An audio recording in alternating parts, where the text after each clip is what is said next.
Well, here we are. Welcome back as we delve into our big stories for the day. So we know about the Jachikwason situation, the Member of Parliament for Assin North, and it is still developing. We have the civil issue, we have the criminal issue as well. But now he's been charged with deceit of a public officer, forgery, and other offenses. Is it as political as some people are making it out to be? The minority caucus in Parliament has expressed its view. It says this is a mere witch hunt, so to speak, my words, and they are suggesting that this is just to oust the MP to boost the numbers of the majority caucus in Parliament so they can have their way on the e-levy. That, you know, the forgery actually took place and all of that. Was he still a citizen of Canada when he said he was not a citizen of Canada and did not owe allegiance to that country? We get into the details now with our guests who join us for this conversation. We'll be joined shortly by lawyer Martin Kpebu, who joins the conversation. Morning to you. Do we have Dr. Rashid Draman on the line? Dr. Draman, yes, can you hear me? Yes, I can hear you. Good morning. Right, thank you for joining the conversation. Dr. Draman is Executive Director, Africa Center for Parliamentary Affairs. Good morning. Mr. Kpebu, I can hear you. Are you on with us now? Yes, I am. Great. What do you make of this development? So some 2 years ago, we had our elections, or less than 2 years, I should say. Over a year ago, we had our latest elections in 2020. And here we are with this issue of the Assin North constituency. It's serving the Member of Parliament with the court summons is becoming a problem. But globally, what do you make of it, even before we get into the charges that have been leveled against him? Yes, so I find it very troubling. It's very disturbing in terms of the timing. The timing is horribly clear that at this point in time, there is the tussle over the e-levy in Parliament. So you don't expect such machinations at this time. So the timing is horribly bad, horrible. It sets our democracy back. Lawyer Kpebu, you say the timing is horribly bad, and you use the word machinations and all of that, but should it matter? I mean, oh, it definitely does. You ask every lawyer, there's what we call jurisprudence, that's legal philosophy. That is when these things are taken into consideration. So if you want the betterment of the body politic, this is not the time to commence prosecution. No, go deal with the e-levy. After that, when the society has quietened down, then you can look at this. To achieve executive ends. That jurisprudentially is bad. So we look at, let's use, yes, so let's say if we are doing the utilitarian principles, the philosophy, the greatest happiness of the greatest majority. So you know that it's common knowledge that most Ghanaians are against the e-levy.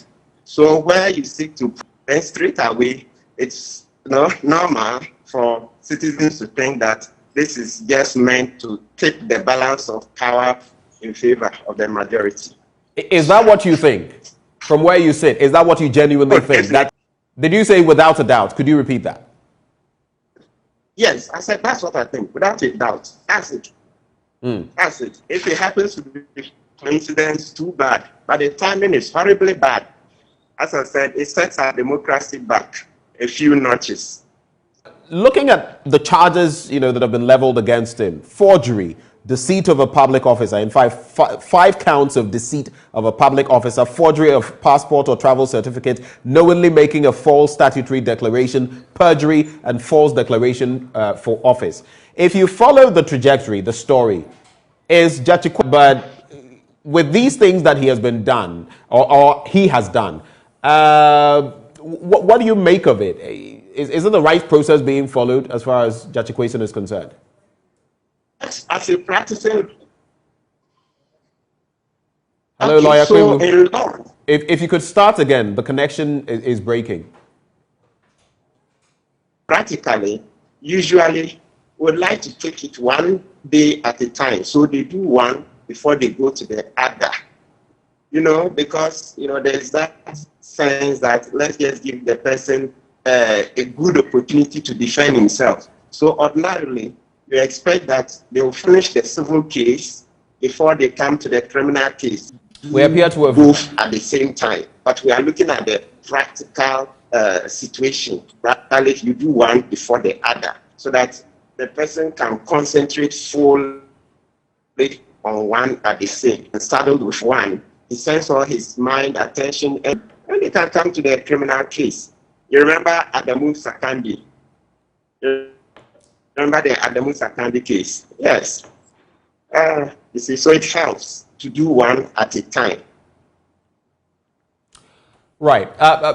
Just hold for me right there. Let me also bring in, we're saying that this is political. It is very political. The timing is off. Do you agree with him?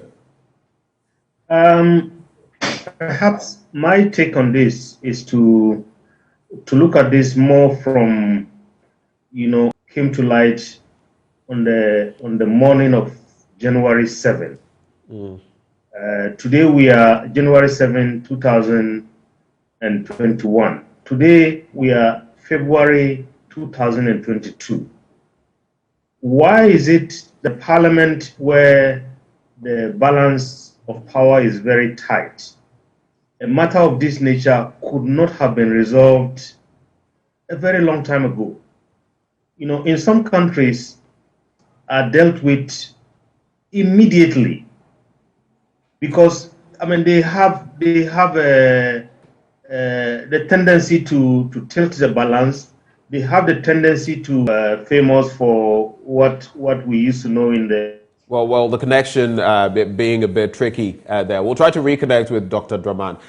So, Martin, I used to add maybe the sides in court ought to be looking at. When Jachikwason is served, for example, what happens next, legally speaking? What should be happening? Take us through the legal protocols. On the date indicated in the hearing notice, and on that date, if everything goes according to plan, the first thing is to take his plea. The charges will be read.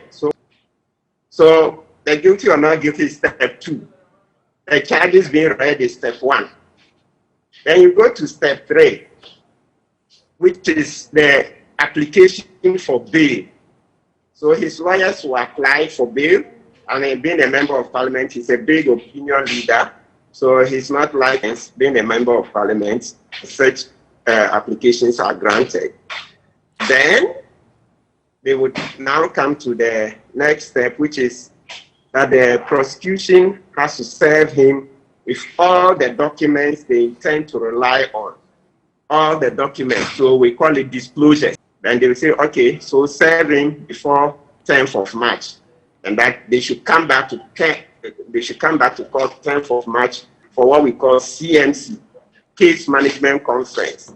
So at that next sitting, they will go through all the documents to see if what was served on Mr. Quayson and his lawyers. So this intend to speak Fanti, so that we'll prepare and get a Fanti interpreter and all those other things. Okay, being a member of parliament, do you need some specific times? Maybe when will parliament sit? That's if the judge chooses to accommodate him and help our democracy. Yes, so they will do all that. We're losing you, Mr. Kwebu. We're losing you. If everything goes according to plan, the trial starts. Could you just make that last point again? Mr. Kwebu, are you with us? Let me quickly see. Maybe even before you share your thoughts about moving forward. So this is quite a development from your study of parliamentary affairs and all of that. The NDC says he still is a member of parliament, a member of the House, minority leader. The majority side, I've listened to Atacha and others, say that he no longer is a member of parliament, and if he dares to get into the House of Parliament to partake in that vote, they are not going to allow him to do so. To end in a fight. Right. I think it's as simple as that. Now the stakes are even higher than what we've been witnessing in the last few months, and quite disturbingly so, because timing of it. I look at it from the perspective of efforts being made to try and bridge the gap between the two sides, to try and begin to build the much needed consensus. 3 years and a way to get them to work together, because at the end of the day, it's the business of our country. And if they don't work together, it's our country that suffers. I mean, let's not kid about this. And so, if you look at the timing, yes, for me, from the perspective of unity, from the perspective of getting parliamentary business and so on, that is quite Foul play then? well. I mean, as I was saying earlier before my line dropped, for me, knowing this and knowing the stakes are quite high, I would have this maybe coincidence, but as I was saying earlier, you can't fault those who say there is some foul play. The national actor will try to do everything that they can to make sure that they win the game, and we are dealing with a situation of no win-win, and we lose. Right. And I mean that is quite sad for our democracy. I mean, we have gotten to this point. Right. You say you foresee another scuffle, another fight in Parliament. But hold on for me. Mr. Kwebu, can you hear me? Okay, so Mr. Kwebu, this is what I want to find out. On July the 28th, 2021, the High Court now and the Appellate Court even pushing for the Supreme Court as well. But the mere fact that an appeal has been made in court, does it mean he still is substantively a member of Parliament? Does that not mean he is no longer a member of Parliament? Is that not the basic understanding?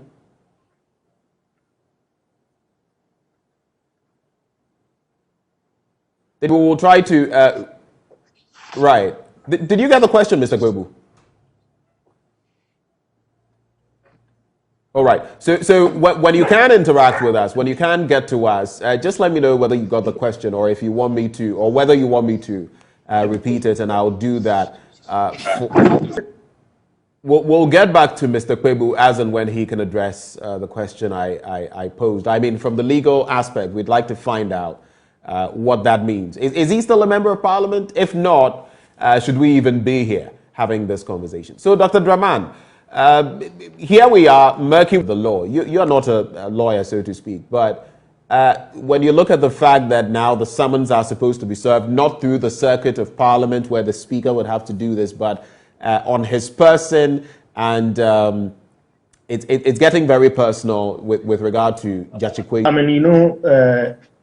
mean, I think last year the Right Honourable Speaker had a conversation with the Chief Justice on matters such as this one, and I think immunity and the processes to serve members of Parliament and so on. And we have had this discussion before, particularly when it came to the issue of the honourable member for Medina. What is clear now is that it looks like those issues have not been clearly sorted out. Legal proceedings against members of Parliament, and that just adds to the mix of confusion and challenges that we currently have. What do you think we should do in that respect? Should we go to court for clarity? Well, this is becoming for clarity and so on and so forth, and then that doesn't give very quick resolution to the matter, and it keeps dragging and dragging and dragging. I think, to be honest with you, put it in there, understandable at this time of morning. Dr. Draman, are you still with us? You were making a point.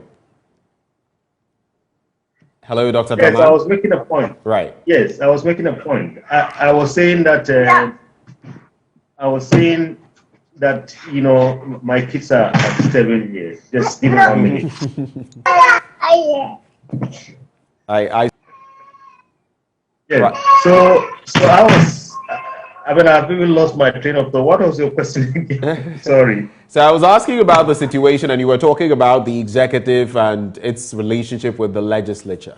And Was that, I mean, unfortunately, right now, the Right Honorable Speaker is not here to perhaps be able to intervene in terms of trying to seek some resolution, particularly between Parliament and the judiciary. I wants to make sure that they have the numbers in order to get this e-levy matter put to rest once and for all. So really, I foresee a lot of difficult times for this eighth Parliament. That you know, if we have to get this e-levy resolved peacefully and quietly, then perhaps we have to work around the schedule of the Right Honorable Speaker. When the Right Honorable Speaker, majority will get its way, because if they marshal all their numbers, they will have 138, and the NDC will have 137, and the matter is solved. However, the Right Honorable Speaker is out of the jurisdiction. We don't know when he's coming back. And my question, consideration of the e-levy can wait until the Right Honorable Speaker returns or not. I guess perhaps it couldn't. And that's why we are seeing all these moves. Maybe they are politically motivated, no. But however you look at it, for me, I think the unity and the consensus that is much needed, not only at this current moment, but even going forward for the next 3 years. Thing that lawyer Kwebu has it in for this administration. But I guess just to clarify, he's not on the line to clarify. Just to clarify for him, the point he is making is not that if the member of parliament has erred, it should not be taken on. But he's looking at the time politics is being played, and the judiciary, of course, they will look at the law, but is the timing good? Because then it creates a certain situation that we would not like. That is basically what he would say. Some of the comments you're sending, they are not palatable, they are not in the best. If you could give counsel to the minority side and the majority side in terms of this impasse, to find some resolution to the matter without going through all the fine details or fighting for this. Well, if I could advise them, what I would tell them is, you know, at the end of the day, they cannot run away from sitting and working together. So whatever they to counting the numbers, I think that is what is going to help them navigate this challenge. Because look, but I mean, as they say, whatever happens in the house is a closed book. Whatever happens, I mean, they are masters of their own rules. So unless somebody rises on a point of order to say, you know, Right Honorable Speaker, there's no quorum, and so on and so on. If there is really honesty on both sides to sit together and dialogue, it looks as if that dialogue is not happening at all. A kind of lose-lose situation. I would rather prefer a win-win, and rather than zero-sum, I'll prefer a win-win. I mean, when matters get heated like this, I mean, recently in the US, President Biden had to invite a senator from his own side who disagreed. Let's see what I can give in and what he can also give in. In the end, he didn't get all that he wanted, I mean, as president, but at least he got something. It's better than getting other matters that will be coming before Parliament in the future. We don't know. Both sides, you know, seems to have dug in so much that it looks like they are finding it difficult. And so, the more talk, the more dialogue, particularly between the two leaders, and then between them and the Right Honorable Speaker. And then also, I think at this moment, in terms of everything that they say, because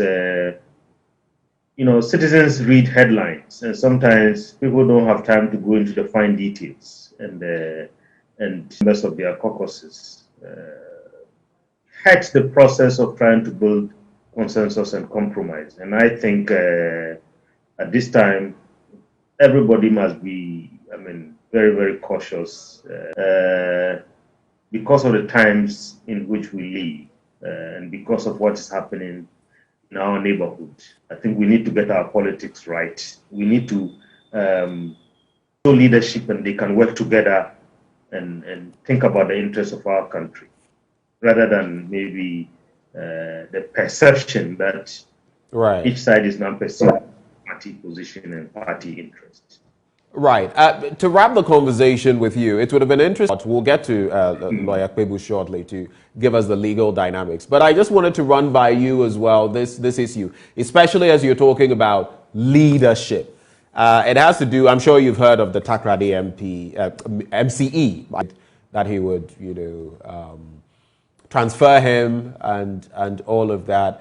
Since we're talking leadership here, how does that strike you, and what would you like to see in respect of that? The mark of leadership, they say, is that sometimes you don't show a difference when you are happy and when you are not happy. And the mark of leadership is for somebody of the people that work for him or her, and sensitive to their situation. You can disagree. You can, not utter those words. Things like ugly and so on. I think that was descending to very personal levels, and that is not a good mark of leadership. What should happen in an instance like this? From where you sit?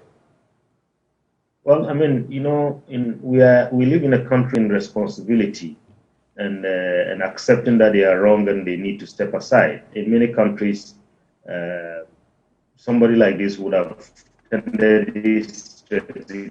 Maybe the appointing authority would fire him. But we live in a country where, in the last 30 or so years that we've been at this practice of our democracy, what's going to happen? But I think perhaps given the dishonor that he has brought to himself and his office, perhaps maybe the right thing for him to do is perhaps to step aside and say, I'm not fit to lead the people of Takrady. Dr. Draman, we are grateful that you've joined us. A big thank you as well to Martin Kpebu, lawyer, who shared his thoughts. We'll give you ample time to react, not just to this issue, but also to the next issue we're about to discourse on our big stories for today. Remember, the hashtag is AMShow. AMShow. That's the hashtag. But up next, we're going to get into another aspect of our big stories, and it has to do with the UTAG conversation. We shall be getting into that one shortly. And this is the picture. So the judge in question who oversaw this case has directed that government and UTAG ought to find a solution to this, an out-of-court solution, to report at the National Labour Commission, that is next Monday, to find solutions to this strike that has crippled our tertiary institutions. How exactly is this going to pan out? What is going to be the resolution? And critically, are students and parents going to get any reprieve, any relief, so that the students can get the academic work that they need done to actually be done? That is our next conversation. We'll be right back.